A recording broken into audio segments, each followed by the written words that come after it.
Hi there, it's Nicole for Lawn Fawn today, and my card features the new Sweet Smiles stamp set and coordinating dies, which is this awesome little stamp set that has this gumball machine with gumballs in it, plus an individual gumball that you can stamp, some fun greetings, and lots of adorable little faces you can use to customize the gumballs if you want to. To start my card here, I stamped the image on smooth white cardstock. I always use Nina Solar White cardstock. I find it works great for Copic coloring. And then I started coloring in the gumballs. And with the 4th of July coming soon, I thought it would be fun to do red, white, and blue. This is not a patriotic card. It would work for any type of birthday because it is going to be a birthday card. I just thought the color combination would be kind of fun. I am using some Copic markers to color in the gumballs. For the white gumballs, I'm using some cool grays. All the colors of the markers I'm using are shown in the upper left corner of the screen. Or they were for the first 3 gumballs I used. They're going to be the same throughout the entire design. I'm going to keep going back to those, working my way across. I wanted to make sure that no 2 gumballs of the same color were next to each other. And for me, the easiest way to achieve that was to color them individually and move my way across. For the red, I used R24, 46, and 39. For the blue gumballs, I'm using B21, 24, and 28. And then for the gray, I'm using some cool grays in C00, 1, and 2. Now, with those lighter colors, like the B21 especially, lots of colorless blender in it because it bleeds. So you kind of have to be careful. If you see me skipping around, it's because I need to give that gumball a little bit of chance to dry. The alcohol ink does evaporate quickly, but I want to make sure and move away from it. You can see that one I just colored bled a little bit. So what ended up happening was I recolored all of the images because I had that trouble with it bleeding. I purposely left it there because I wanted you to see the difference in how when they bleed and when they don't. So I just made a conscious effort to be a little bit more careful with this second image and not oversaturate any one particular place on the image at a time. I kind of moved my way around. Was careful not to go over it too many times because I didn't want it to bleed like it did over there on the left.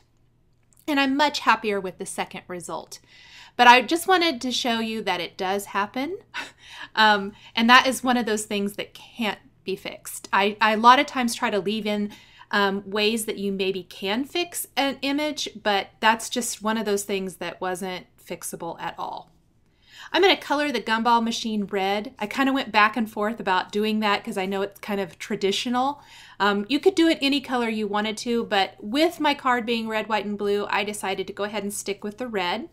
Some of the hardware on the gumball machine, I'm coloring with cool gray markers in darker tones, C5 and C8, to kind of work my way up to a more silver black type of finish.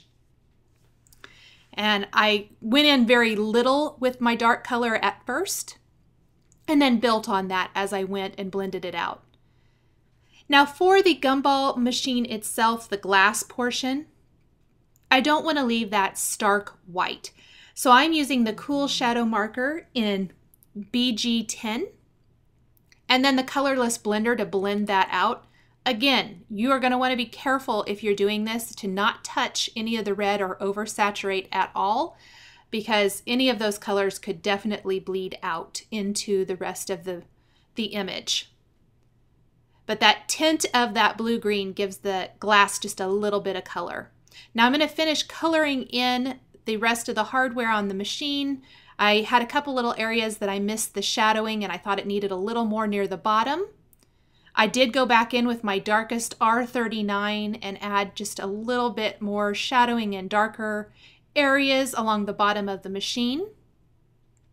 Once I have that all colored in, comes kind of the fun part. I did use a little Wink of Stella silver pen over the little dial there on the gumball machine as well. This is the fun part, all of those adorable faces that come in the stamp set. And I started with the mustache, and I tried to not use any two of the same images except for the two individual gumballs that I will show you here in a little bit. There are two faces in the stamp set that have tongues hanging out, and I purposely stamped those on the white gumballs so that I could color in the little tongues with red. There's the second one.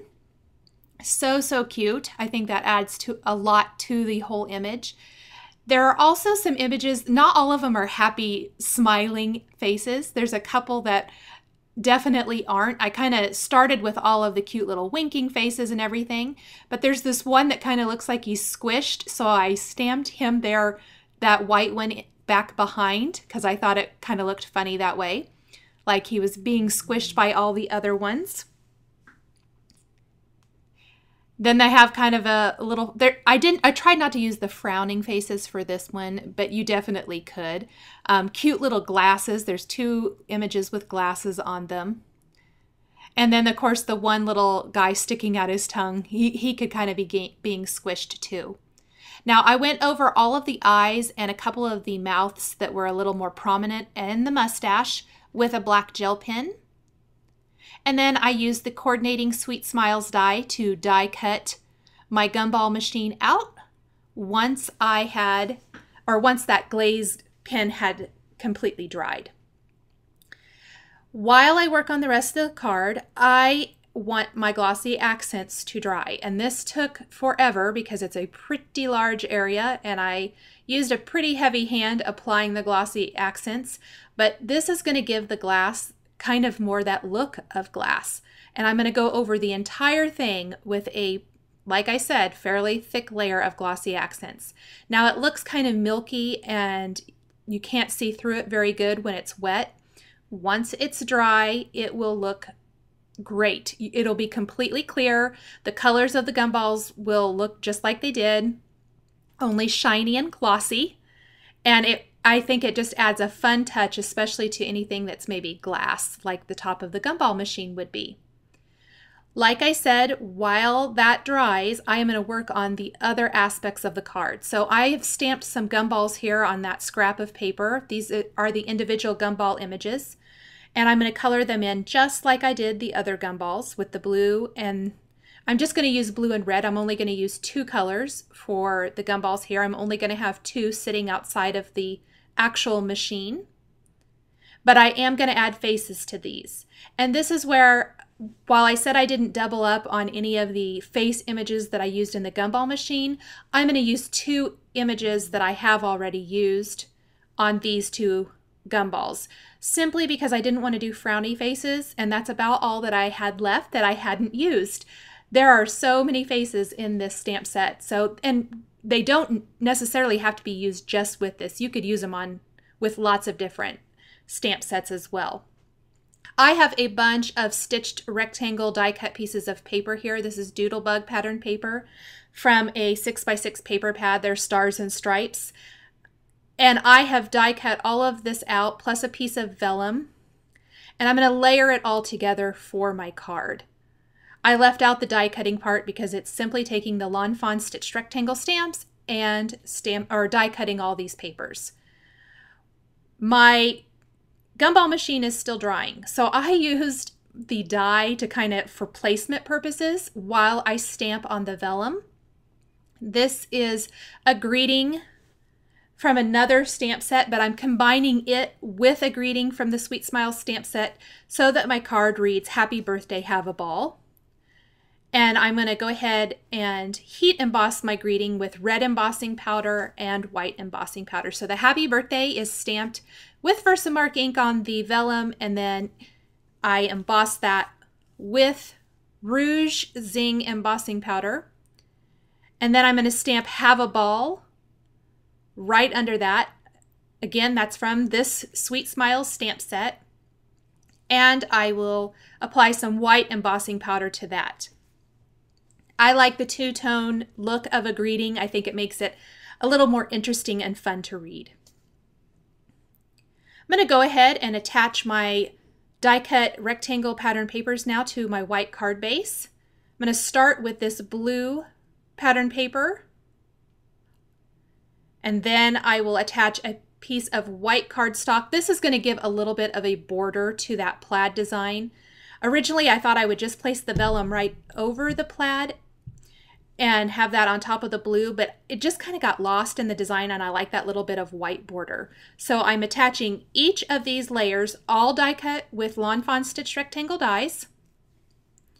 And then I am going to attach the vellum over that. My glue has dried on my gumball, or the Glossy Accents rather has dried, so I'm going to attach that now right to the vellum. Hide my adhesive back behind where that gumball machine is going to go, and attach the vellum piece directly to my card. Make sure I have that lined up real well. Now I want to be able to hide a little bit of adhesive other places so that that vellum stays nice and flat. So I have a little Glossy Accents I've just applied to my finger, and I'm going to carefully put little dots of that behind the embossed greeting and in the corners, just a very, very little bit, and then lay something heavy on top of that so that it holds it down and holds it in place until the adhesive dries. Last, I'm going to put those two gumballs sitting beside my gumball machine, and my card is all finished. I hope you've enjoyed this video showcasing the new Sweet Smiles stamp set and dies from Lawn Fawn. The supplies I've used to create the card are listed and linked below the video on YouTube. Thanks for watching, and we'll catch you next time.